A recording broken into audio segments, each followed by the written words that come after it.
who is the fourth highest graded 49ers defensive player according to Assist Data Hub? You have said this player already.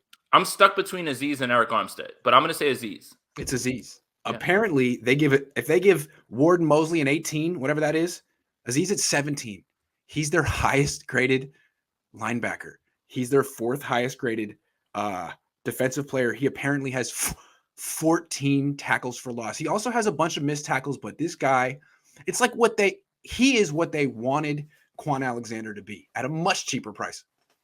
So last time I was on here, I don't look at the comments during the show because they're so like up and down and everything. But sometimes I get bored and I sit around and I go back. I was getting cooked for my Dre Greenlaw tape. Yeah. Right? Yeah. Well, hey, that's a big feather in your cap. You were way ahead of this one. Doesn't look like he's getting his job back, guys. And I hate to be that guy, but I had people apologizing to me on Twitter saying, man, I actually got to watch and talk about, and what you were talking about. Dre Greenlaw doesn't miss tackles. Let's talk about it. Dre Greenlaw doesn't miss tackles, but you can't miss tackles if you're not in position to make tackles. True. Or if you don't try, okay? True. Now, if you completely whiff or if you don't try, I can give film examples to anybody. If anybody wants to see them, I will send them to you because I have them. I have them all down. I'm not talking from a place of trying to be right or anything like that. It's just what I've noticed. Now, listen. Missed tackles are defined as when you make contact and the person gets away from you. But what happens when you swing and completely miss and the person blows right by you? Okay? Everybody wants to point to Azeez Al-Shaair's one bad game. Newsflash, the entire defense was bad in that game. That's true. Very bad. And Arizona. That's Arizona, right? Right? Yeah. And for you to say one game, look at Azeez's one game. Okay, bet. Let's talk about the Detroit game. Because I saw a lot of people, he got a pick six in that game. The ball fell right into the man's hands. He didn't do anything, didn't undercut a route, wasn't in coverage, anything like that. The ball was tipped. He caught it. He ran it back. Good for him. I have multiple spots on film of him being out of his run gaps. Fred Warner yelling at him right after, what are you doing? Jumping out of your gaps.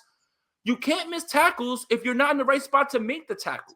And this was happening since 2020. So 49er fans, when you tell me he's a playmaker, you're remembering 2019. You're not remembering 2020, and you're not remembering what he did in week 1. I understand he tore his groin or whatever. I'm not talking about the injury. I'm talking about regression from 2020 all the way to 2021. It's there. And whether you want to believe it or not is up to you, but you're in love with the stop in Seattle and the interception on overtime. It is not the same player right now. And clearly, Kyle Shanahan sees the same thing because he said he's not getting his job back. Sorry, guys. Hate to be the bearer of bad news. Wait, no matter of fact, I love to be the bearer of bad news. The apologies need to be as loud as the disrespect in those comments. That was a hell of a victory lap. I don't understand where all this animus to Dre Greenlaw comes from. I like Dre Greenlaw. I think he was a nice little 5th-round pick for them. And I think the reason I liked him was I felt that he was an upgrade over Quan Alexander in 2019. Whatever they wanted Quan Alexander to be, I don't think he was. And I didn't think he was making a positive impact on the defense. And you just had this rookie 5th-round pick just kind of like trying to do his job. And I felt like all of a sudden the defense was better. But now you have a guy in Azeez Al-Shaair who's actually making the impact that I think the Niners hoped Quan would make. All these tackles for losses, they're going to get that from Fred Warner. That's not his game. I mean, this is the guy that they wanted Reuben Foster to be. Wow.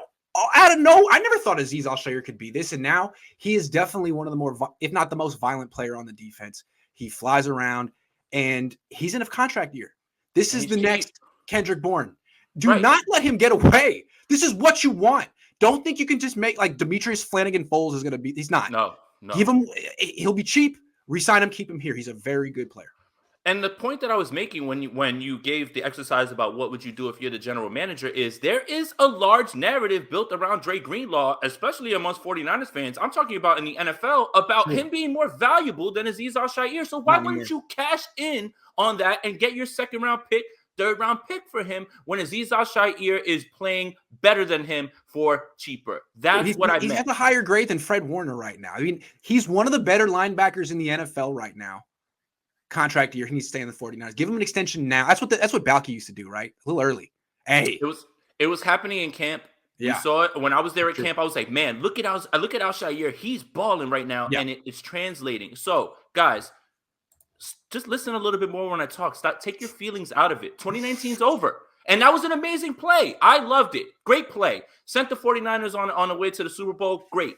That was then. This is now. Azeez Al-Shaair is playing better than Dre Greenlaw. And if I was general manager, I already told you, you move Jimmy, you move Greenlaw, you recoup those picks, and you sign Azeez Al-Shaair back and draft another linebacker. I can't go that far. I don't think Greenlaw's worth anything. But I think what I will say is he's signed for next year, and you can play 3 linebackers in your base defense. So it's nice to have all 3. And that's another thing, right? So like Dre Greenlaw's not going to go right back into starting, but it's a good problem to have because you have depth. Yeah, you have depth. It's him. You were the same when Quan Alexander was here. You can definitely do that. It's not your fault that Azeez is better than you.